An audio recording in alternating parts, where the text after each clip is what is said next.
Bismillahirrahmanirrahim. Assalamualaikum warahmatullahi wabarakatuh. Perkenalkan, Ananda Ira Sapitri Harahap, NIM 1914040033 dari jurusan Tadris Matematika BP 19. Di sini Ananda ingin menyelesaikan salah satu tugas kuliah Ananda, yaitu UTS RPM atau Rancangan Pembelajaran Matematika yang diampu oleh Ibu Nita Putri Utami MPD.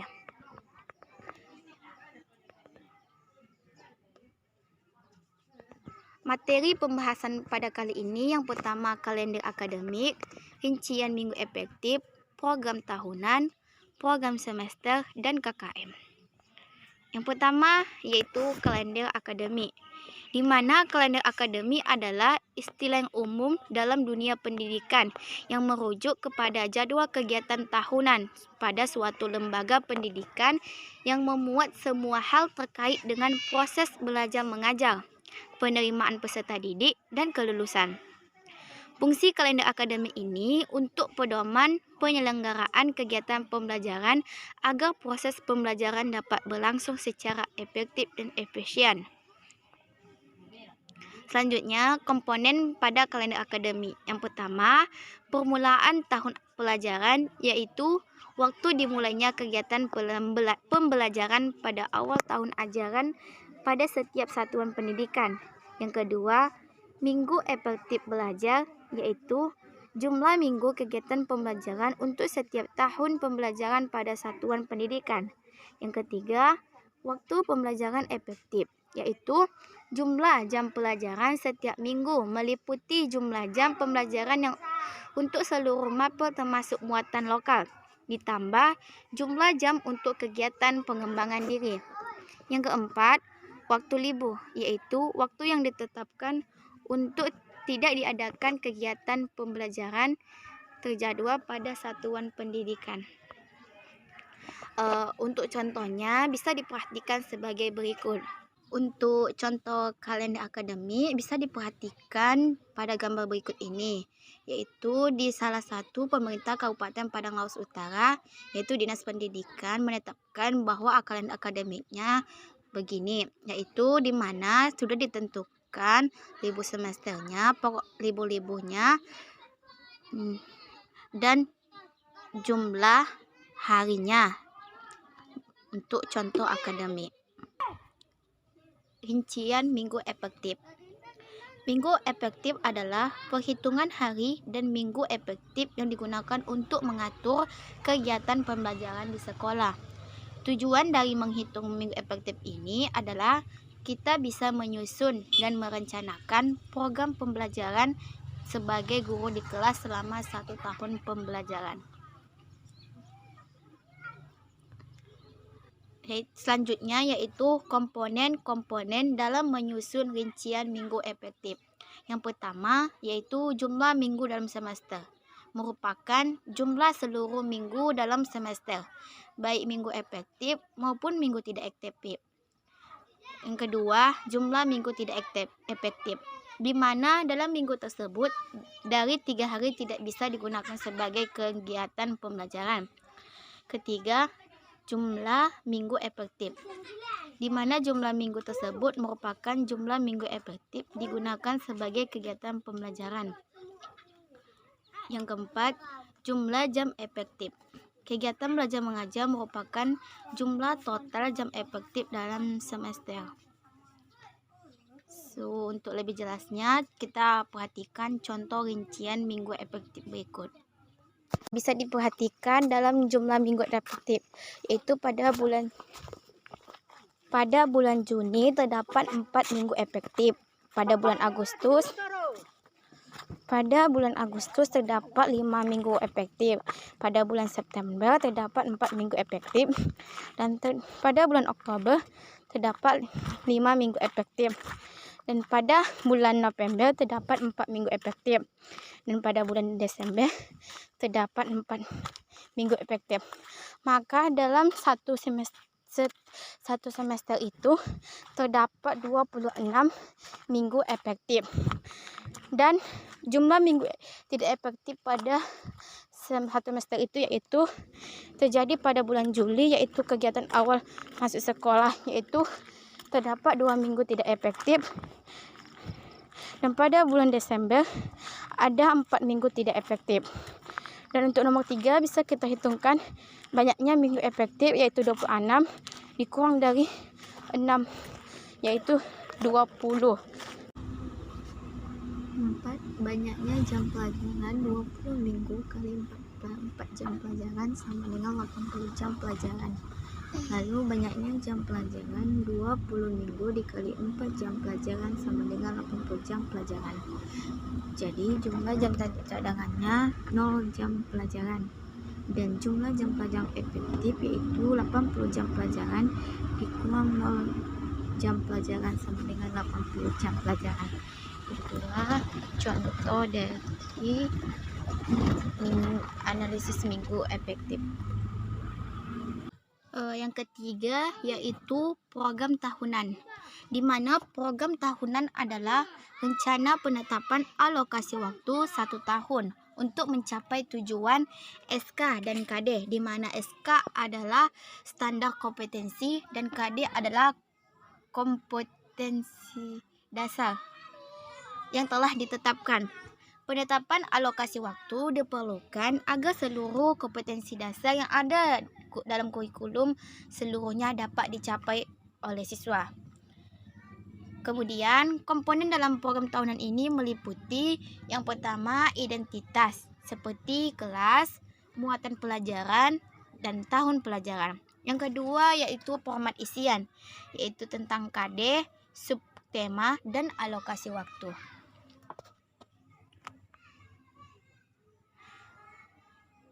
Selanjutnya yaitu faktor-faktor yang diperhatikan dalam menyusun program tahunan. Yang pertama, tentukan standar kompetensi atau SK dan kompetensi dasar yang ingin dicapai. Yang kedua, tentukan jumlah alokasi waktu atau jumlah jam pelajaran setiap SK dan KD disesuaikan dengan program tahunan yang sudah ditetapkan sebelumnya. Yang ketiga, tentukan pada bulan apa dan minggu keberapa proses pembelajaran KD itu akan dilaksanakan. Selanjutnya, untuk lebih mudahnya kita akan ke contoh program tahunan. Berikut adalah program tahunan contohnya, yang mana tadi terdiri dari identitas, satuan pendidikan, mata pelajaran, kelas atau semester, dan tahun pelajaran.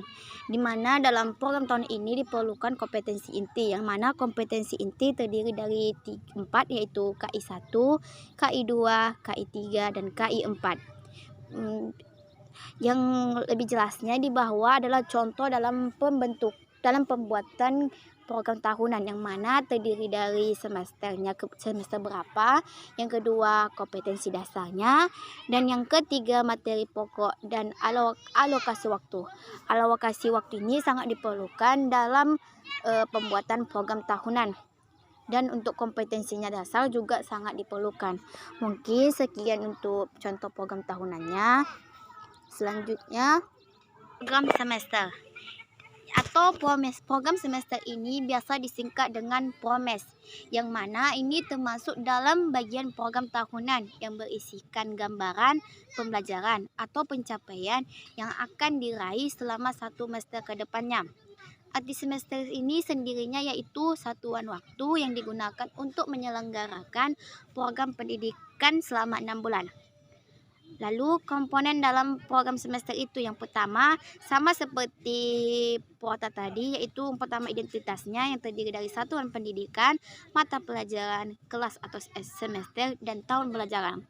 Dan mungkin sama juga dengan kuota tadi, yaitu format isian yang isinya tema, subtema, pembelajaran ke alokasi waktu, dan bulan yang terinci per minggu, dan keterangan yang diisikan pelaksanaan pembelajaran berlangsung. Selanjutnya yaitu faktor-faktor yang perlu diperhatikan dalam menyusun PROMES. Yang pertama, tentukan standar kompetensi atau SK dan kompetensi dasar atau KD yang ingin dicapai. Yang kedua, kita tentukan jumlah alokasi waktu waktu atau jumlah jam pelajaran setiap SK dan KD yang disesuaikan dengan program tahunan yang sudah ditetapkan pada sebelumnya tadi.